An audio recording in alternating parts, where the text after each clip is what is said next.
What's up, ladies and gentlemen? It's the Resistance. I'm in Dorchester, Boston Teachers Rally. They out here.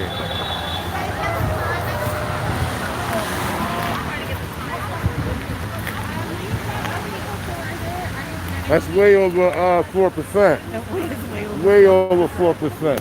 So what we got going on, ladies and gentlemen, there's a 4% threshold that has been met here in Boston. The teachers are out here complaining, they're rallying, they're protesting. I figured it out. They do not want in-home, they do not want schooling in the buildings. We have power. In Dorchester, Massachusetts, has reached 8.1% here in Dorchester. That's double, ladies and gentlemen, double.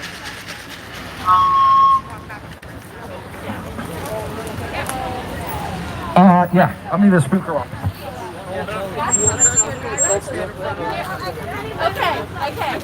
Excuse me. You guys just give us 2 minutes. We're chilling 25 minutes. Interview. So just give it a sound check. I totally get it. We're trying to finish the interview. It'll take 2 minutes. Thank you. Fake news is asking for 2 minutes at a time so they can finish up their interview.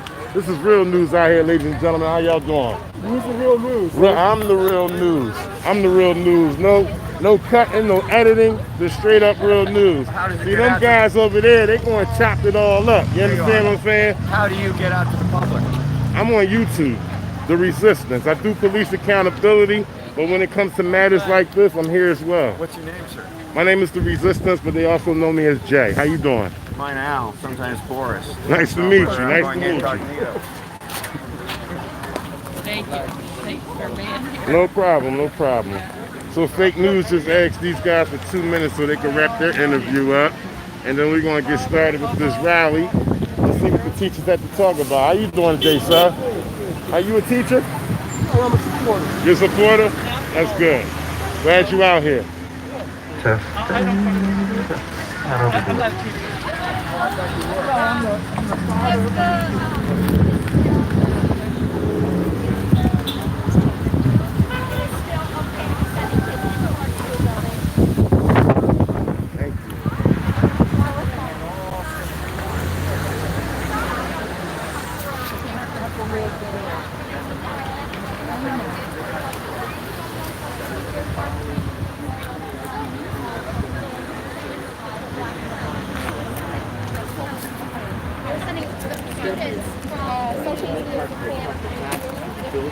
Sure, I'm with you.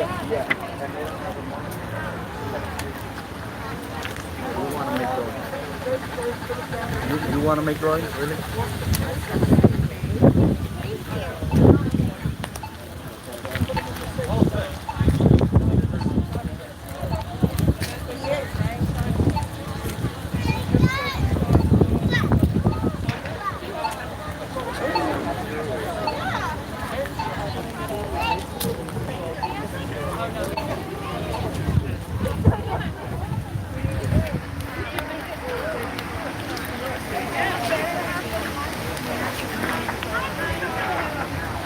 Ladies and gentlemen, momentarily they will start this rally.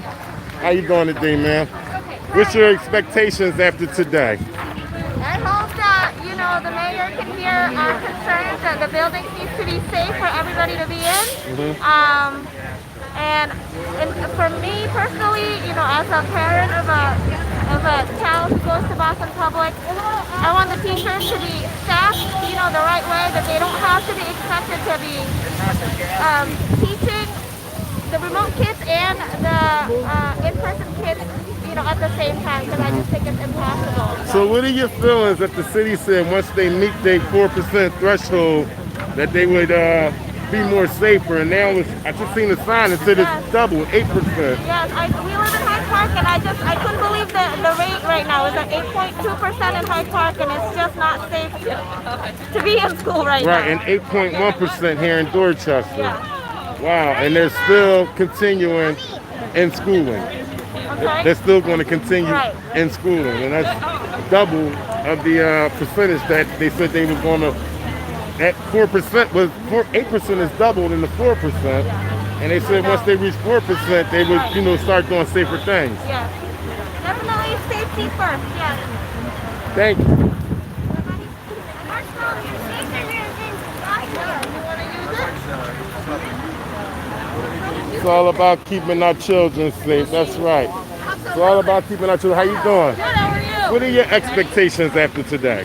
My expectations is that they start listening to the people on the ground. Because it seems like they are not at all. They are not. We are double over the threshold. They are not. And I think it's important to recognize that we're doing this for kids and for staff and for families and for the community at large. And we're here advocating for kids as well. So I think that needs to be heard today for sure. All the teachers that are here are from all around the city? Yes, all around the city, and I know there's some... Hyde Park Nurse? Hyde Park, yep.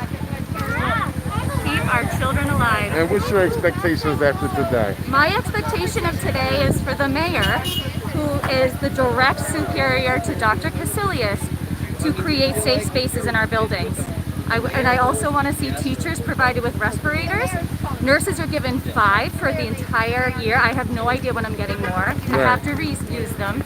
Teachers have none. COVID-19 is an airborne disease. These don't do it. They need to do more. Teachers need to have respirators. And we need clean air. That's number one. We have no HEPA filters in the district in any of our buildings, and only 37 out of 125 of our buildings actually have the capability to filter. My expectation is clean air for my baby. She goes to the Roosevelt. She's 6 years old. I'm a BPS parent, I'm a BPS wife, and I'm a BPS employee. I want all of my family to be able to breathe clean air. Right. How are your feelings that the threshold is double now when they said when it reaches 4% that they would do everything to keep our children safe? I have a serious concern about that because I know for a fact BPS has had a positive COVID-19 student in the building, and the mayor learned that information the night before he decided to continue to open the schools at 4.1%. I'm disgusted. My neighborhood is 8.2%, the highest in the district. My daughter goes there. I don't have a single HEPA filter, and there's no district policy on what to do if we have a COVID-19 positive student. There's none. The nurse that had to triage that COVID-19 positive student did it by herself, and thank God she was a strong nurse because the district isn't giving us guidance. And your feelings on the mandatory flu shot for all children in public schools? How do you feel about that? I'm a nurse. I'm a public health nurse. I support immunizing yourself to protect others. So I am always in support of vaccinations. Okay. All right. Thanks a lot. Thank you. Why this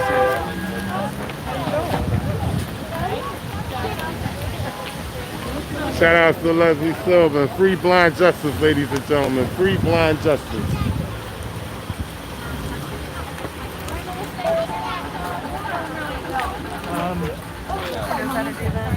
What are you deciding to do personal? Because you've been back teaching.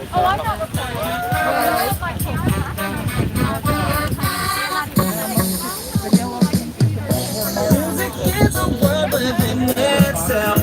There's a language we all understand. With an equal opportunity for all the same things clap their hands.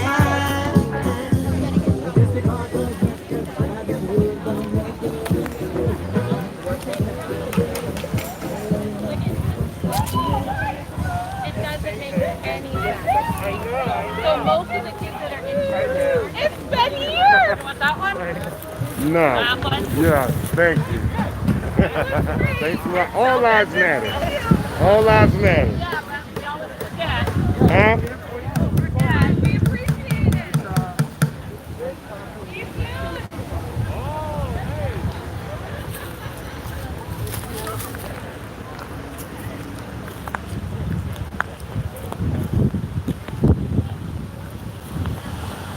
Thank you. Thank you.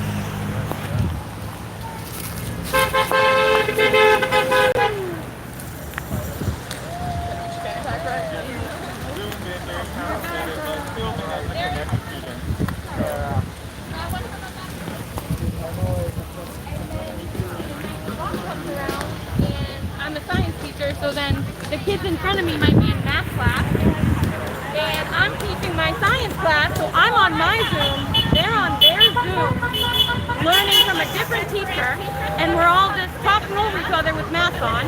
And then they have headphones on, but we're all speaking because we're all on our different Zoom classes. And we all have masks on too, which is, you know, good because it's safe, but also not the easiest to teach in. And then after that, we take a mask break. We have lunch inside the classroom, so everyone takes their mask off inside the classroom and eats. And then everyone puts their mask back on, and the day continues. And so it is, and that all of this is with one window open, and they gave us one box fan. Doesn't sound safe at all. No. I'm sorry, ma'am. Sorry. It's okay. I was just trying to find out what was a typical day felt like. Right. Doesn't sound safe though. No. Doesn't And it's sound cold safe. in there. The classrooms are cold already because there's, you know, all the windows open and one fan, Right. which is not going to work for November and December and So et basically, cetera. if there are coronavirus germs, it's just blowing all around the classroom. Yeah, some of the teachers have the fans blowing out, so that's good, but there needs to be a full air exchange, which Right. isn't happening. And then we don't have any testing going on for students right now, and we've had cases inside the schools and teachers haven't been notified. And so that's really scary, I Right. think. You know? You guys don't even have a school nurse in every school. So for the most part, there's school nurses because that did get passed last year. There are a couple that like have been out. Like for my school, we have our nurse on paternity leave, and so on day one on Thursday we didn't have a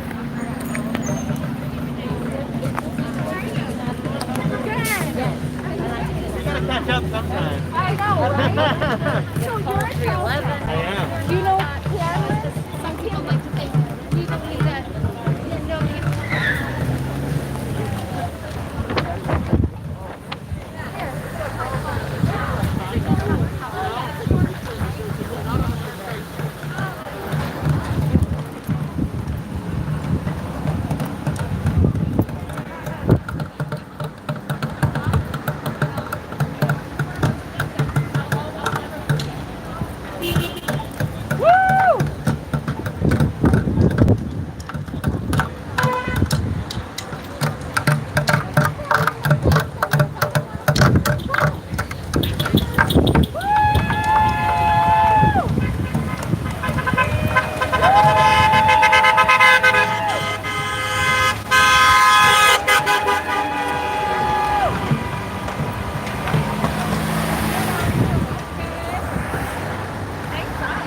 Thank you. No, so yeah, someone prepared really great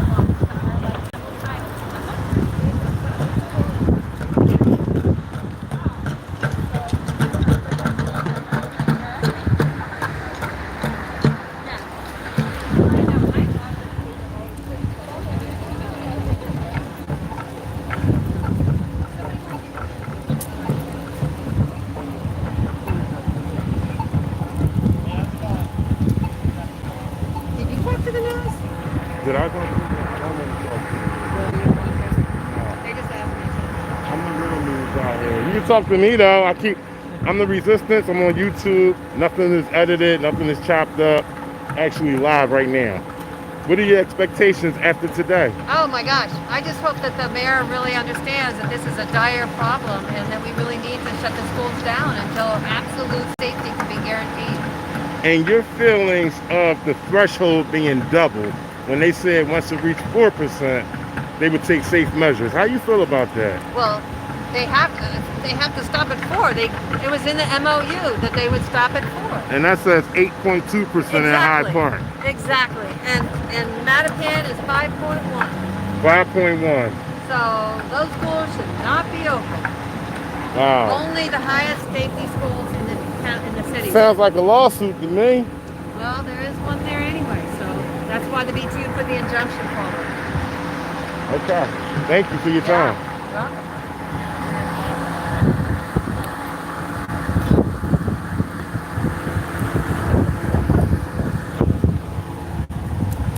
Almost double in East Boston, huh?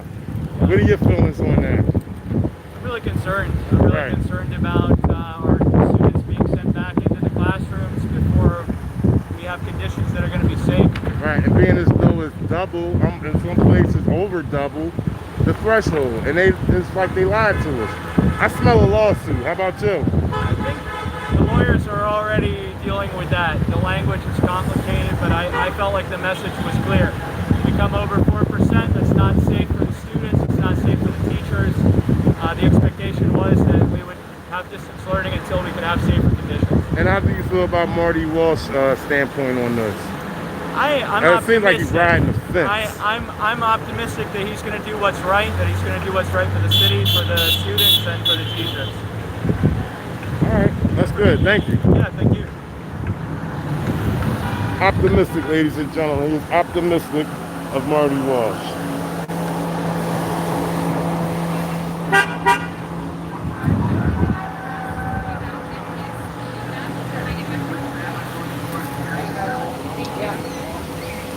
Beep your horns to keep our kids safe.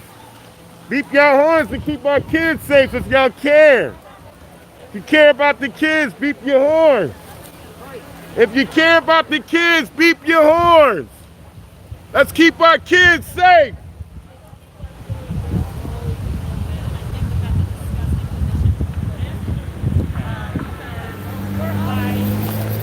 What's up, bro? How you doing, man? What's your expectations after today, bro? Listen, I appreciate the fact that we came out here and we're saying, we're really pushing or changing the narrative, right?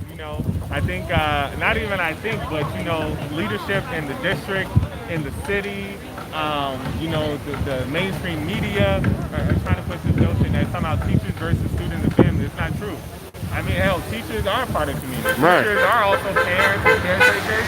And what we're saying is, yes, our students with high needs, the highest needs, do deserve safe in-person spaces. So why not, open spaces such as the bowling building, right, such as other non-BPS spaces, and open those so that we can actually, put our money where our mouth is, so to speak, right?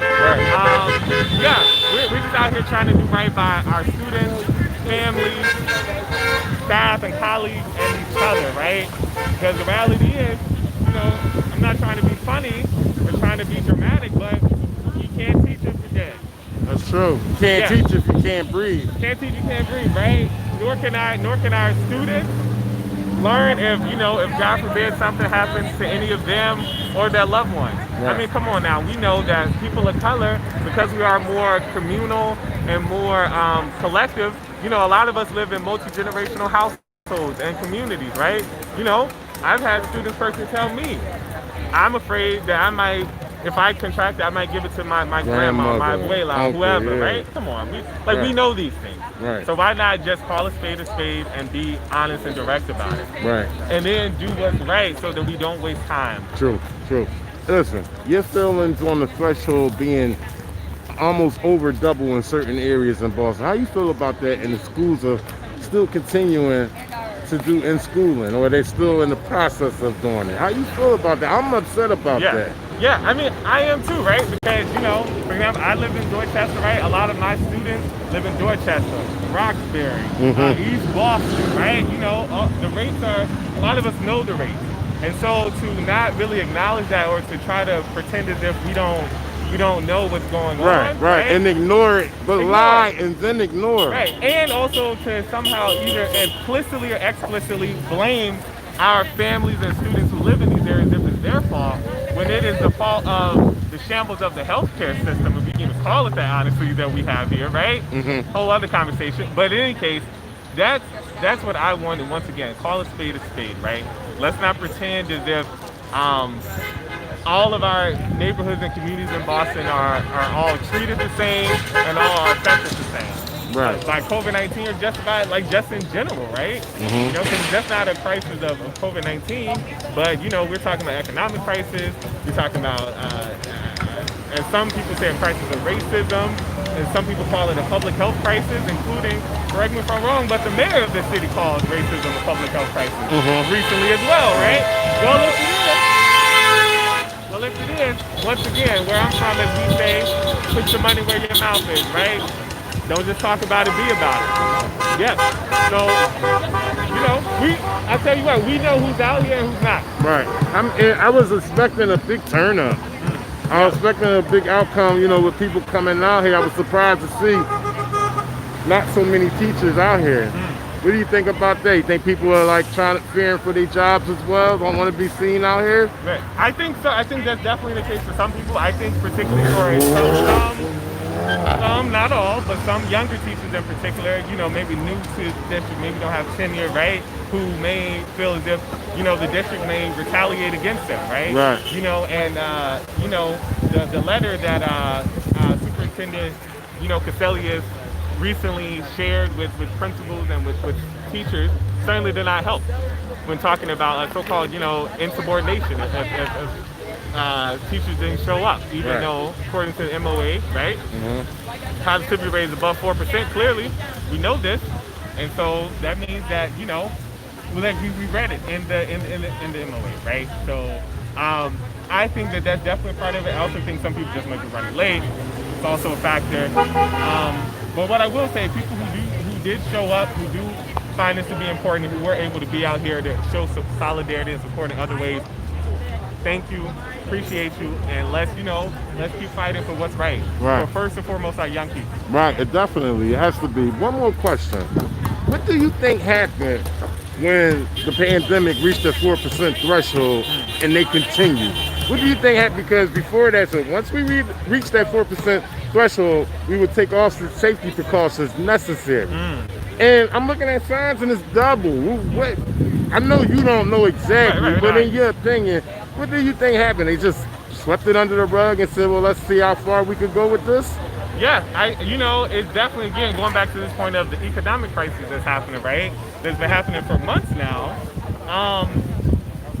Honestly, a lot of people want the economy to, quote unquote, restart. It's not time. Yeah, as quickly as possible. And if I'm being honest, there are people who really mainly, if not solely, view teaching or teachers, right, us as being, I don't know, babysitters or, as simply childcare, right? And that's not what teaching is, right? Let's be clear. What I'm not saying is that we do not enjoy, teaching and supporting our students, because we absolutely do. Right. Right? We work hard day and night for our young people, right? But that's not what this is. About in terms of being like just somehow glorified babysitters, or just saying we should just sort of, just quote unquote shut up and do our jobs, right? Right. Especially you guys are at risk just as much as the children. Right. Not only that,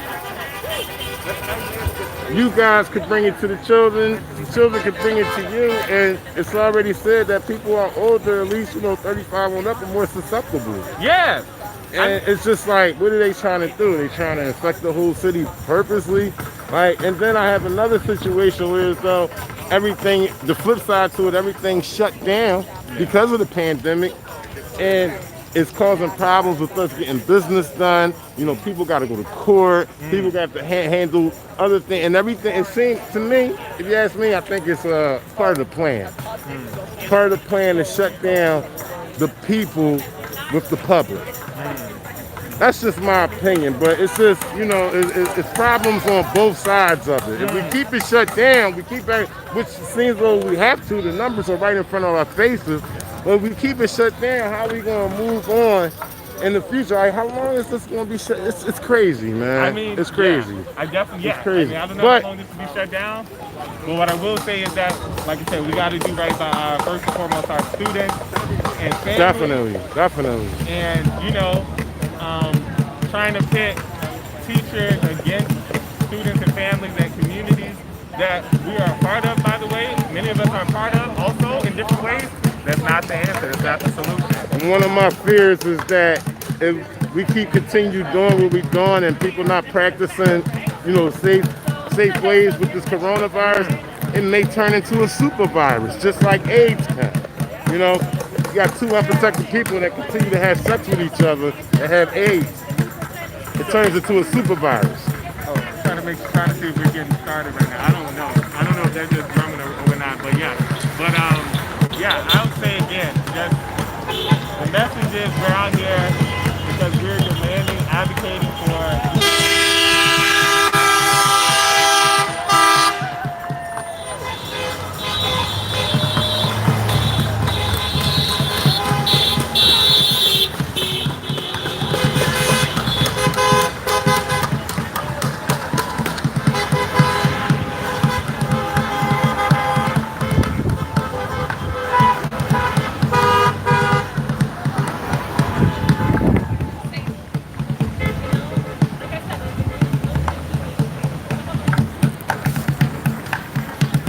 Hey man, thank you for that interview, bro. I'm the Resistance. You can check it out on YouTube. What's that? The Resistance. Okay. You can check it out on YouTube. Thank you. Got you. All right. Stay safe. Yep, you too.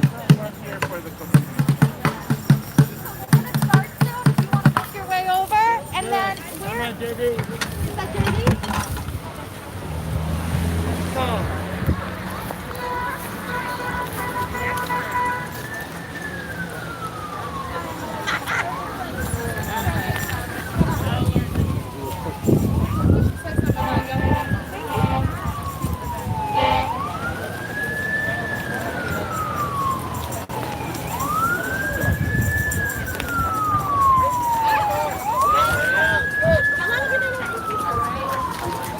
Testing.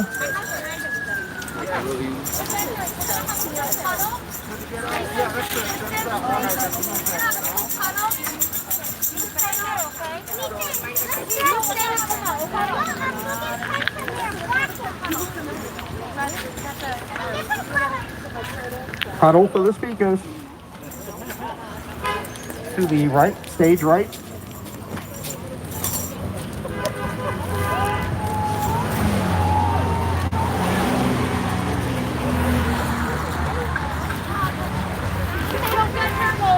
What are you speaking on today? Exactly. I want to hear this, but I'll be speaking on unionism and why we need to take the struggle to the streets, because it's that time. It's that time. The political system has failed us, and it's time we take power into our own hands and make our voice heard a little louder. Thank you. And then we're going to be over by the tech school. If you want to stay up, awesome. Sound good? Okay. So, you know, and then until I put that picture.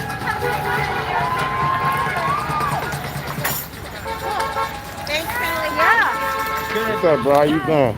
Are you speaking to Dutch? I might have to film the couple because of my... What you speaking on exactly?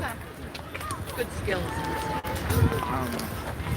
You ain't get it together yet? All right. Well, I'm gonna be waiting for you, bro. I want to hear what you got to say. I understand, man. I'm out here right now. I don't feel like asking questions, but I gotta do what I gotta do. How you doing, sweetheart? What's your expectations after today? Change. Yes, I want to see change for our kids and in the public school. Right. Yeah. Right. What's your sign say right there? Oh, my sign says protect our kids, safety first. Okay. Yeah. Yeah. Are you a teacher or are you just out here supporting no, as a parent? Teacher. I'm a parent. Okay. I'm a parent. I have two children that have high needs. They both have an IEP, so that's very important for me. Okay. Yeah. All right. Thank you. Thanks for your support. You're welcome.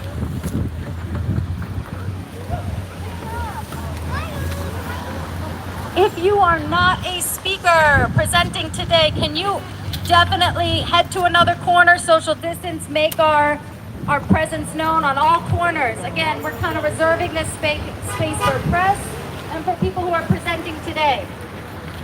I want to thank everyone for rallying to show your support for safe schools for high needs students in Boston. Give it up!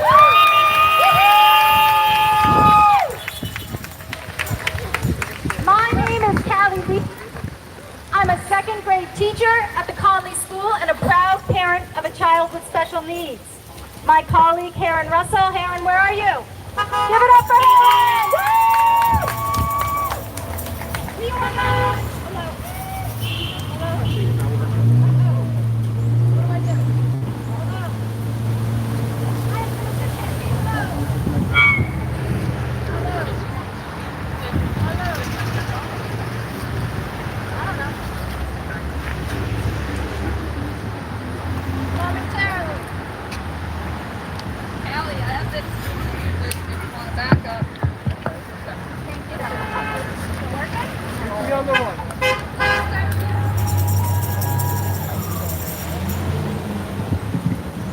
All right, let's try that again.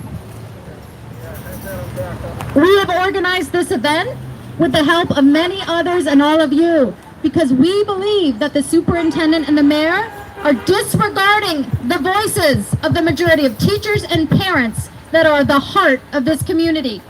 We come together today because we believe that student zip codes and race should not determine if their schools are safe.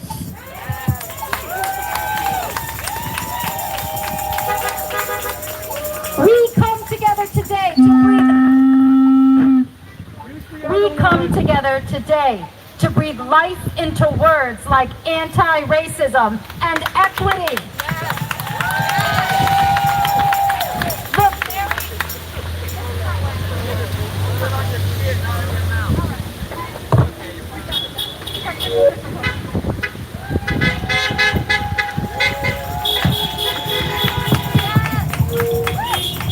The very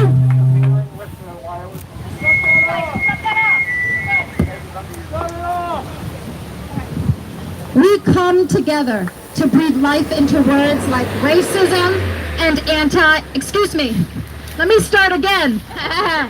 We come together to breathe life into words like anti-racism and equity. Yes, the very words that our leaders like to use when convenient, yet fail to embody in the policies and practices they put forth. We come together today because we know our students and children deserve better. We come together today because we are tired of sitting by and watching as our leaders prioritize. We are tired of sitting by and watching as our leaders prioritize politics over lives.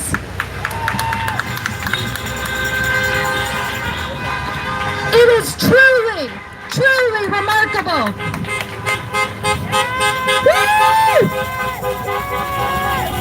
It is truly remarkable what we can do when we come together, when we dare to amplify our voices in order to speak our truth. I thank you for taking the courage today to show up and be part of this truth speaking. So let's get it on the road. Let's get it started. I want to introduce our first speaker to the microphone, and that is Heidi Winston, school nurse at the BTU Pilot School.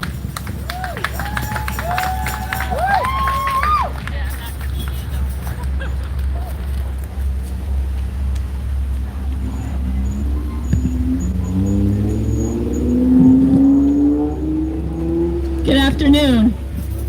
I'm here today because I'm deeply concerned for the safety and health of our students. I support the demands of this rally because teachers and other workers here are looking for creative solutions that could be put into place to make our schools safe. Over the summer, many school nurses worked together with each other and along with teachers and families. We held a town hall for Haitian families, created a video for staff on how to work with special needs students with regard to PPE. We held focus groups with Mascosh to educate ourselves on understanding how to protect all of us from COVID-19. And some nurses worked for the Public Health Commission as well.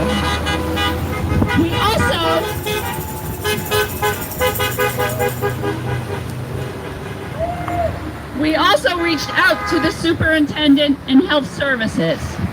We said, let us work with you over the summer to help make schools safe.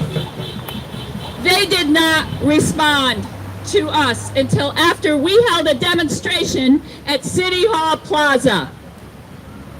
The mayor and school department want us to remain open while the number of cases of COVID-19 are increasing throughout the city. Unfortunately, there are cases in our schools and among our families, even though we have very few children coming to our schools. Why are we being forced into these schools that have suffered from years of racist neglect? I ask you.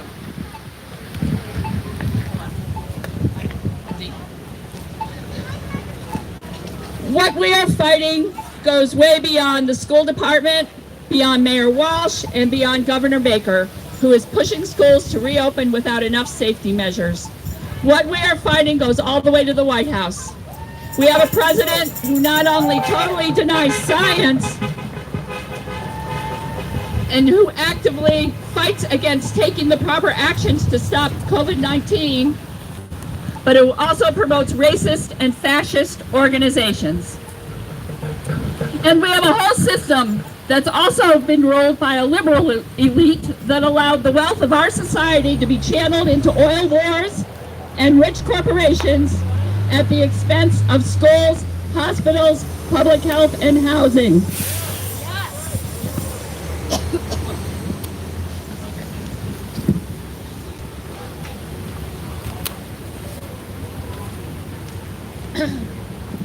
The city of Boston has a lot to do to make up for the years of racist treatment of Black, immigrant, and other working class communities who deserve the safest and most optimal learning conditions possible.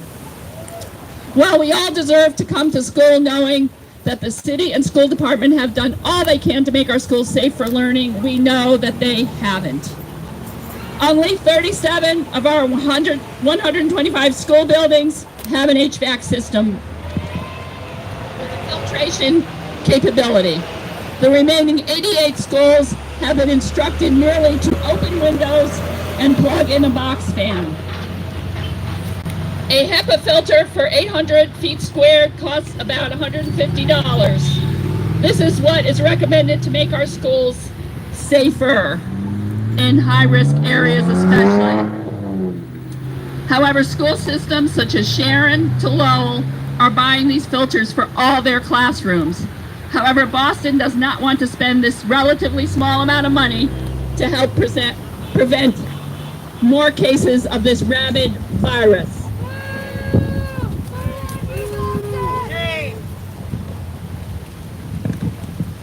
However, listen to this. 643 Forbes certified billionaires got $637 billion richer from March through August. This means that the cause of the spread of COVID-19 across the U.S. is not one of money, but of our economic system's priorities. Even more proof of this is what happened, and you can look this up, just Google it, to $1 billion from the CARES Act, passed by Congress at the end of March. This tax money was given to the Pentagon to build up the country's supplies of medical equipment, but instead got funneled to defense contractors to make jet engine parts and body armor. This and more is why hundreds of thousands of Americans will have died unnecessarily and why our children today are in such a difficult learning situation. We can't approach this crisis with a business as usual attitude. Or if we approach this crisis with a business as usual attitude, we are failing ourselves and the families we serve.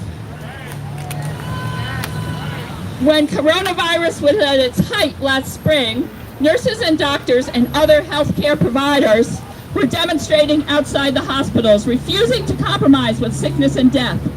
We must take their lead and continue to fight and organize ourselves, teachers, nurses, paras, the families we serve, students, along with other essential workers.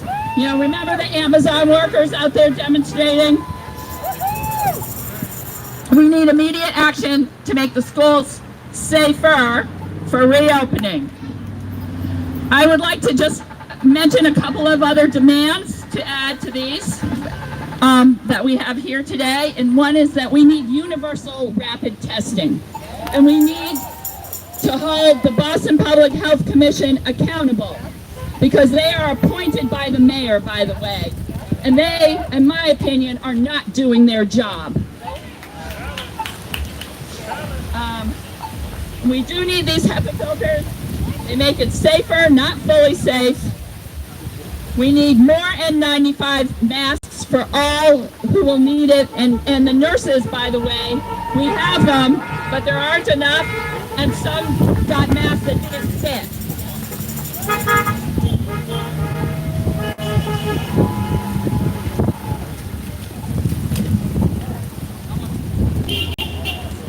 We need our designated rooms for kids who have COVID symptoms to be safe.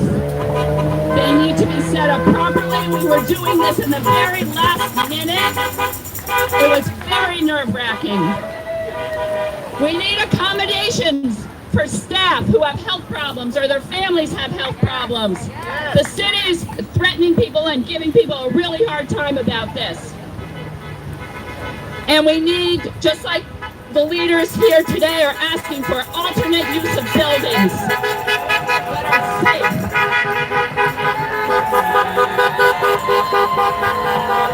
There are many buildings in this city that aren't being used, that are developed that students got into.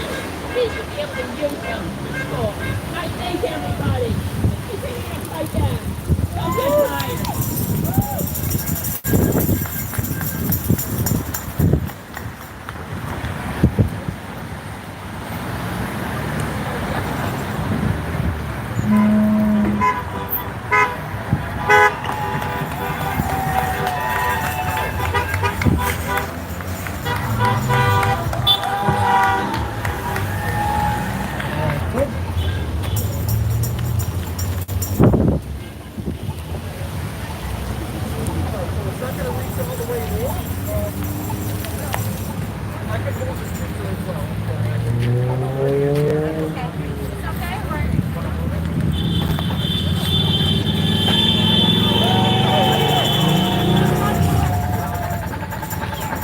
All right, I am going to introduce our next speaker. Our next speaker is Kelly Toma, who is a parent of a child with high needs and whose child is in my class. So I'm very excited. Welcome.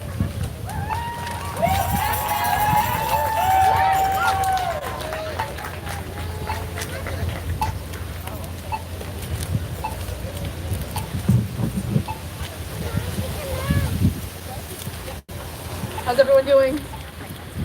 I'm speaking here today because it's my stepson's 8th birthday, and I can think of no better way than to honor him by standing here and advocating with all of you today. Happy birthday!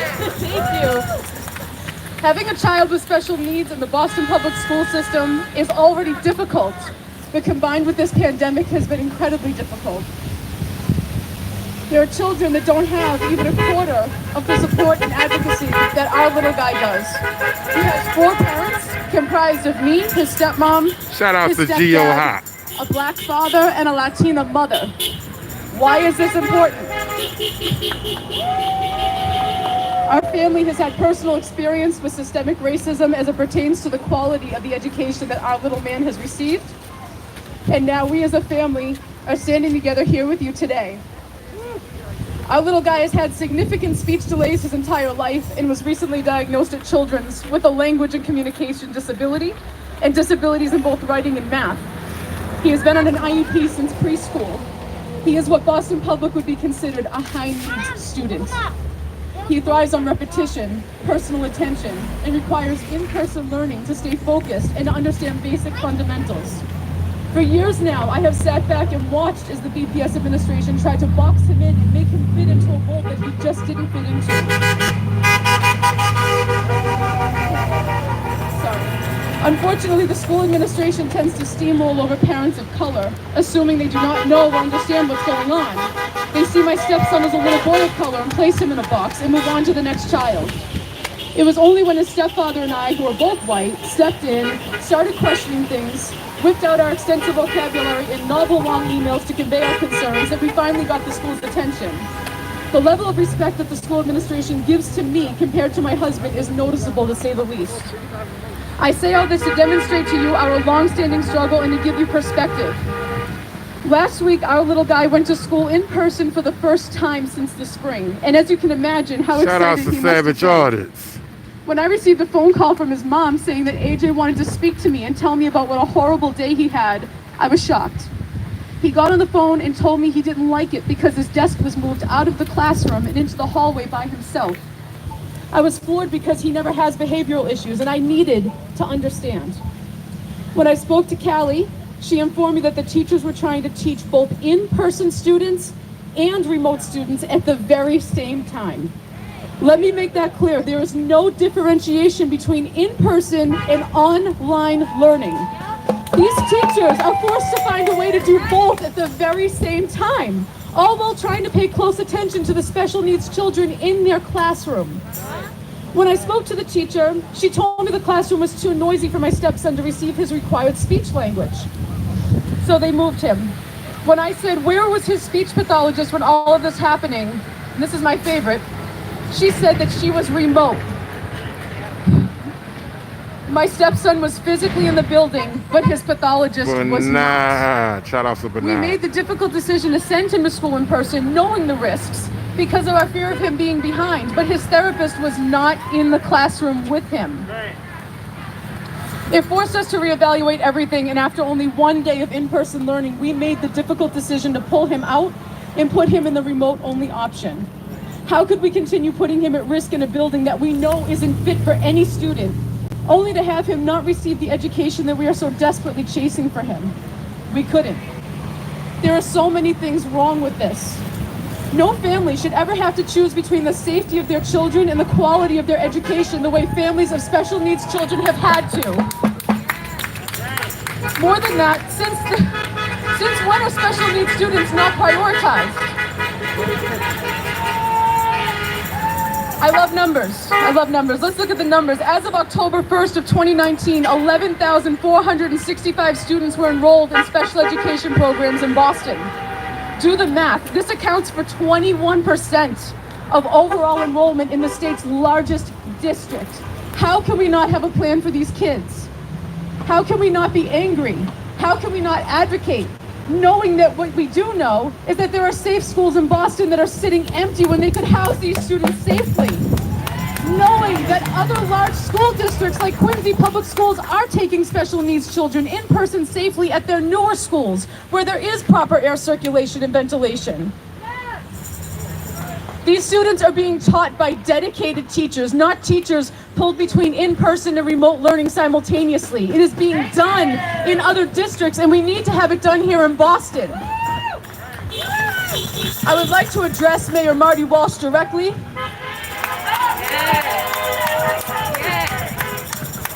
School is supposed to be a place where children are given the tools they need to succeed, but it is also a place where they are encouraged to dream.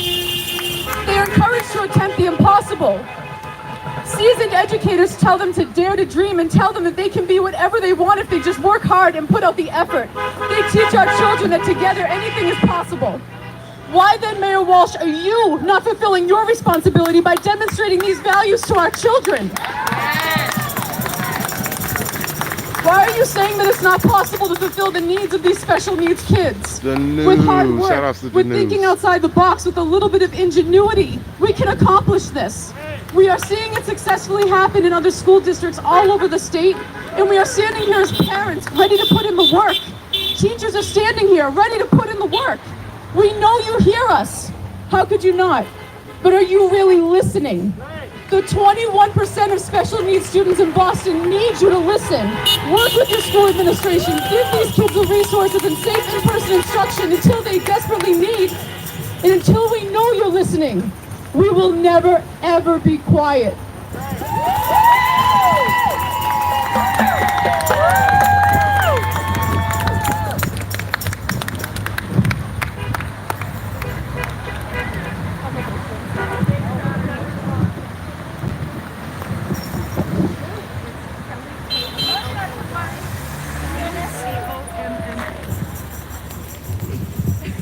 Thank you so much.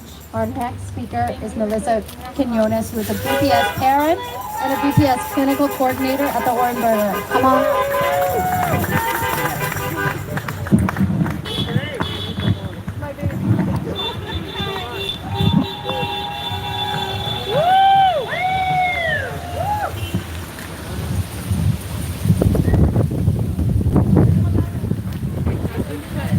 Hi. Hope everyone today here is safe and well. Thank you for coming. I'm here today as a parent of 4.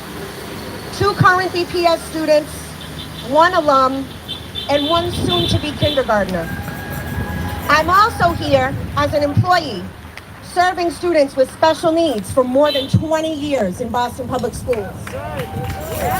We are all here today honoring the late John Lewis in that we are hopeful, in that we are optimistic, and in that we are trying our damnedest to not get lost in a sea of despair. We are all here to Savage make some Audits noise in the house. and to get into some good Tear that and chat up, necessary Savage trouble. Audits.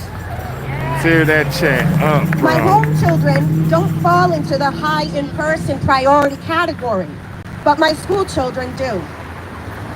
My home kids have been struggling with remote learning, especially so since I returned to working in person and cannot be there to support them. But nonetheless, I've never been so excited to see my students as I was just a little more than a week ago.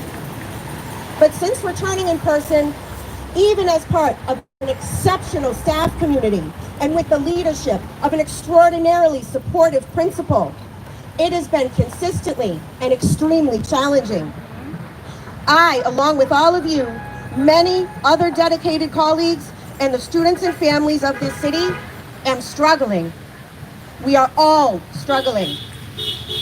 Some students and families are struggling at home with logging into Zoom meetings and navigating Google Classrooms. Others are struggling inside of our buildings with the anxiety that comes from the fear of getting sick or bringing sickness home to a family member. While the adult professionals are struggling with these issues too, our primary struggle is something entirely different.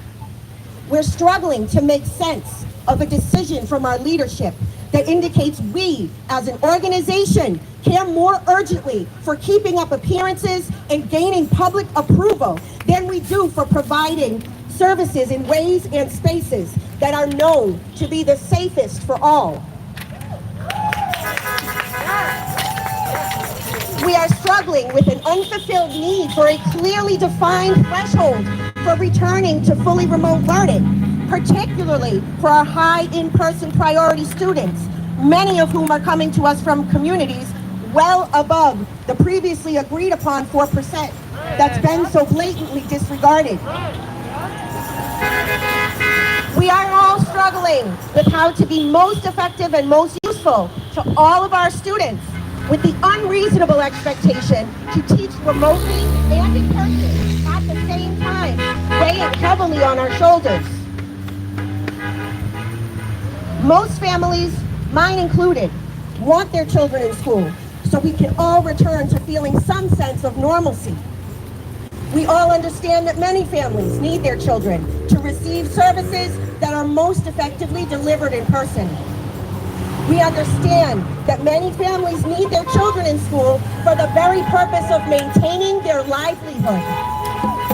But currently, in-person learning is small numbers of students, in many cases just a solitary student, sitting with masks on in front of yet far away from a teacher, also with a mask on, separated by a plexiglass divider, all working on laptops, essentially engaged in simultaneous remote learning from the classroom. There are empty counseling offices, much like my own, where students cannot meet in groups, but only individually. They cannot sit comfortably. They cannot fiddle with Legos or play Uno together to be most comfortable while talking through their challenges, accepting feedback, and learning problem-solving skills. It must be noted that these practices of selectively sharing favorable information with parents and families of students with high needs is in itself a racist act. Yet we are proclaiming here in Boston, now louder and prouder than ever, that we are committed to anti-racist teaching and practices. Establishing a specific metric and then entering into an agreement to protect the health and ensure the safety of all, and then dishonoring that agreement is unethical. To be clear, we all want to be with our students in person. To be clear, safe spaces do exist in Boston Public Schools. We need our leaders to actively work with us to devise a plan to make effective use of safe spaces so we may serve our high in-person priority students while still minimizing risk and potential for exposure.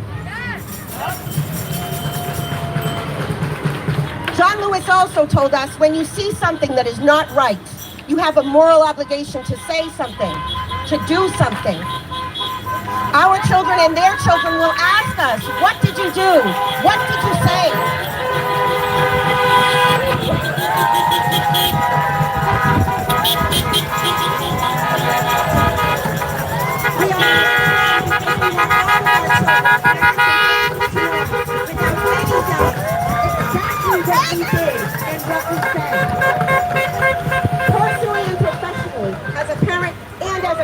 care to students with behavioral and emotional needs, a good amount of my daily work is normalizing and then celebrating mistakes as opportunities to learn, to grow, and to do better.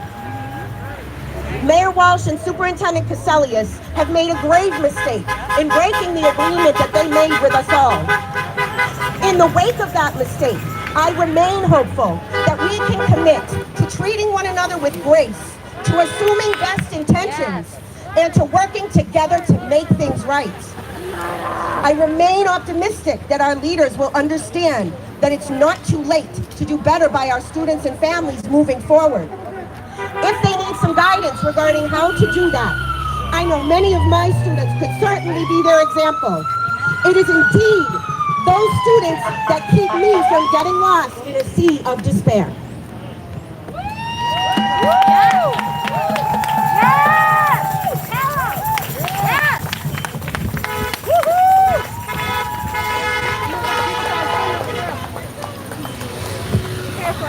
I don't want you to stay too far into the street.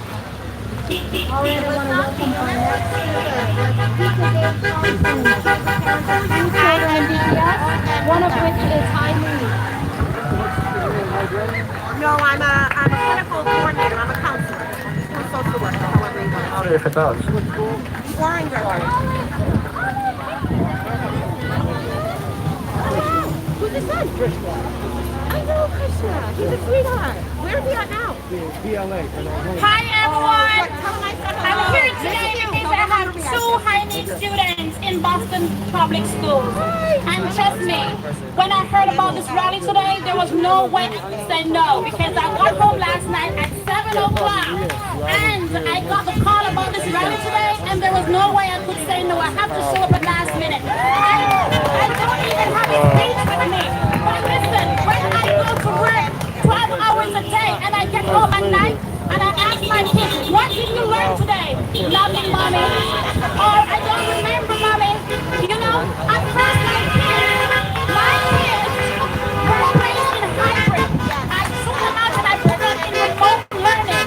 I want to put them back in hybrid. And they say no. Impossible. Absolutely impossible. This remote thing is not learning. This remote thing is not working for neither of my kids. Okay? So I'm fed up. And I know a lot more parents are fed up.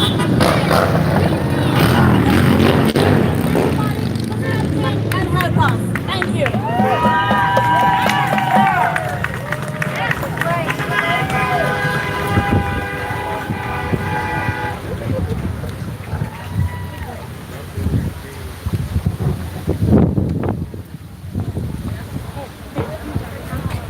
All right, I want to introduce Trevor Smith, the BPS math teacher at Boston Latin. Welcome. Callie, there's a leaf in his hair. Good afternoon, everyone. I'm not going to speak long, but I just want to be out here for our needs students as well. But as a teacher at Boston Latin School, it has been difficult to really teach and to really be there with my students. I feel a moral obligation to let parents know the severity of everything that is going on. My grandfather passed away from COVID, and it is a serious thing. We need to make sure that we're taking the proper steps. We need to make sure that we're keeping our children safe. We need to make sure that we have contact tracing. We need to make sure that the highest need students are in our buildings. We need to make sure that those students that don't need those high needs stay home, to make sure that we have everyone stay safe, even where we're out. Make sure that we're wearing our masks. Make sure that you're getting, testing, because it is a very crucial and, deadly disease out there. A couple of proposals I just want to say. Close all schools now to prevent the spread of COVID-19 among our communities.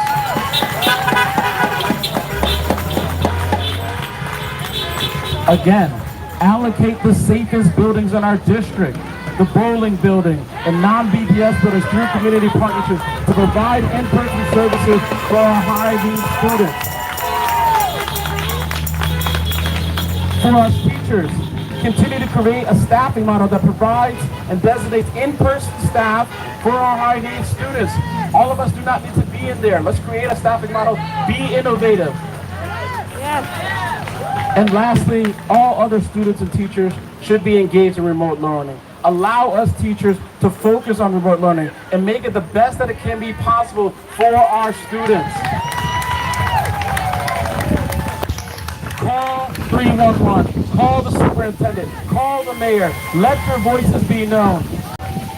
Thank you.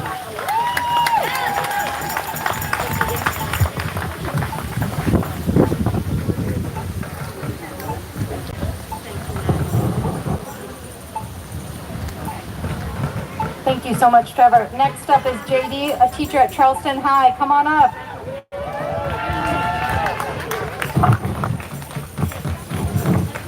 Thank you. All right, how y'all doing out there? Make some noise. Right, so first of all, I just want to say I appreciate being invited to speak and just to share the mic with so many amazing parents, caretakers, educators, community members, right? So definitely make some noise for yourselves for showing up, right, and speaking out. Absolutely. So there are a few things I want to talk about. Number one, I just really want to smash this myth, right? This myth that those of us who posit to be our leadership, some may call misleadership, right? Right? In the district, in the city, in the state, in the country at large, right? As well as the corporate mainstream media tries to pit teachers against students, against families. Let's knock that out the park right now, all right? Because the truth of the matter is, teachers are parents and guardians and caretakers, right? Not all of us. I am certainly not one, nor I pretend to be. But many of us are. As a matter of fact, I see teachers here right now with their children, with their families, right? Yes. And not only that, teachers are a part of the communities, right? Right? Our identities don't just stop in our classrooms, right? It doesn't just end there, but we also live in the communities, right? We also know our neighbors, right? We also are in the shops and the spaces here. So I really want to address that because the reality is that what we do, what each of us do affects all of us, right? We're all interconnected, right? If COVID-19 hasn't taught us anything else, I sincerely hope it has taught us that what we do affects everyone and vice versa. Which is why I want to briefly speak on other crises, right? We've been hearing this term a lot, and people have been talking about all these different crises. But let's be honest, it's not just COVID-19, right? Right? For example, Boston has a horrendous, a terrible housing crisis. We all know this. And there is a mass eviction crisis that is looming. So what we have to do is we have to say, no, a moratorium is not enough, all right? We have to fight. We have to demand for, hey, some people may call it radical, but it's what's needed. We need to say during this time, if people can't pay their rents because they're being laid off, they don't have jobs, then we need to say, cancel the rent. Cancel the mortgages for small landlords and business owners, all right? Why prolong this, what's going to be inevitable when people are kicked out of their homes in the dead of winter? That ain't right. So that's certainly a crisis, right? Now, we know that we're also in the midst of this national uprising against racist police terror, right? Against Black America, against other oppressed people. Ever since police brutally murdered George Floyd, Breonna Taylor, and so many names, we could just spend this entire rally naming them off, unfortunately. But we know after that, so many companies and organizations and school districts, including Boston, right, put out statements, declared their solidarity with Black Lives Matter, right? Publicly stated they were committed to anti-racism and being anti-racist. Well, if that's true, why is it that we have to be out here now? right? If that were true,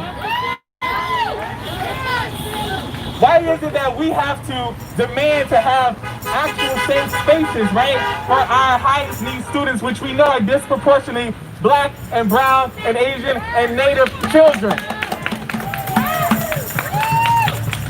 Even moving beyond COVID, why is it that there's still a discussion or a debate or whatever you want to call it on ethnic studies, which still isn't in schools right now? Right? At least 70%, if not higher, students of color know ethnic studies in schools, right? Right? And then folks are still debating about whether or not there should be things such as metal detectors and police in schools, right? In the next breath, they say Black Lives Matter. I mean, come on. I'm a little confused. It sounds like a lot of other people are too. I figured. Right? So if we truly are anti-racist, right? If Brenda and Marty and Charlie and company, right, and friends are truly committed, then how about they offer up, let's say, hey, the bowling building, for example. Right? There's a lot of space in there. It's pretty safe in there. Let's open up the actual safe building spaces in the district, the non-district buildings in Boston, right? Open those up. If we really are serious about being creative, about supporting our highest needs students and families, right? And something else I really want to say is what all this speaks to is that it's just not about us thinking of each other in these compartments, right? Compartmentalize who we are. We're not just teachers or not just any individual things, right? But you know, hey, we are workers, we are our parents and guardians and caretakers. We are in community, and we have to think about all of these systems that are elements of this system, honestly, this capitalist system, right, that is really sharpening and rearing its ugly head in this moment. That's another thing COVID has taught us, is that if we try to go back to business as usual, to try and open up the economy, to try and once again treat teachers as merely being babysitters, the outcome is more Black and brown folks will get sick, right? More Black and brown folks will die, and no amount of I'm sorry's or thank yous or I shoulda, coulda, woulda is gonna bring people back.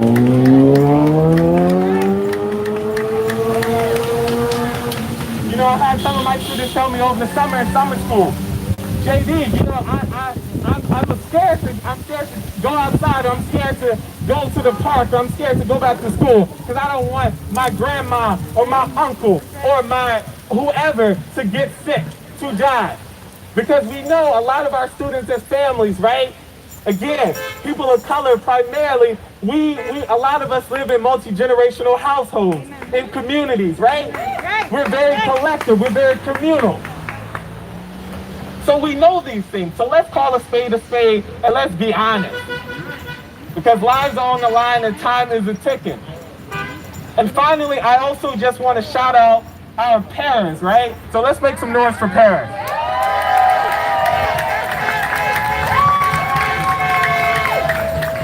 You know,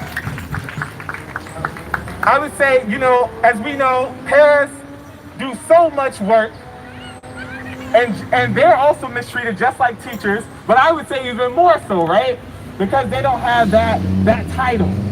But guess what? Our parents deserve to be safe as well, right? When they're on the job. Make some noise if you agree.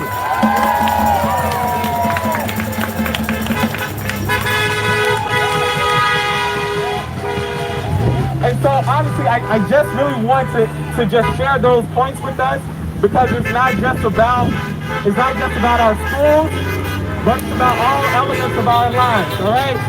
So once again, make some noise for yourselves and keep doing the right thing. All right, ladies and gentlemen, I'm going to cut this live stream. I'm getting a little hungry. I hope y'all enjoyed it. It's the Teachers Rally here in Dorchester, Boston, Massachusetts. Thanks for coming up to say hi. It's so nice to see you. It's such a good feeling, be with family and friends. Such a happy feeling when you're lending a hand. You wake up ready to say, I think I'll make a snappy new day. It's just a good feeling, a very good feeling, a feeling to know that I'll be back when the day is new. And I'll have more ideas for you, and you'll have things to talk about. I will soon. I'm out of here, y'all. I have been very impressed by the hard work our son's teachers have put into Zoom classes each and every day. They have taught these 5 and 6-year-olds over Zoom, and they have presented not only making materials, but also social emotional skills that kids need during this time. Unfortunately, I just learned a couple of nights ago that 2 of his 3 teachers are going on leave because they have family members whose health is compromised. Make sure y'all share this on all platforms. Peace. Cannot be accommodated during this pandemic when they ask to fully become remote teachers. Recently, and thanks to the brave CPS teachers who presented the truth to parents, I learned that there has not been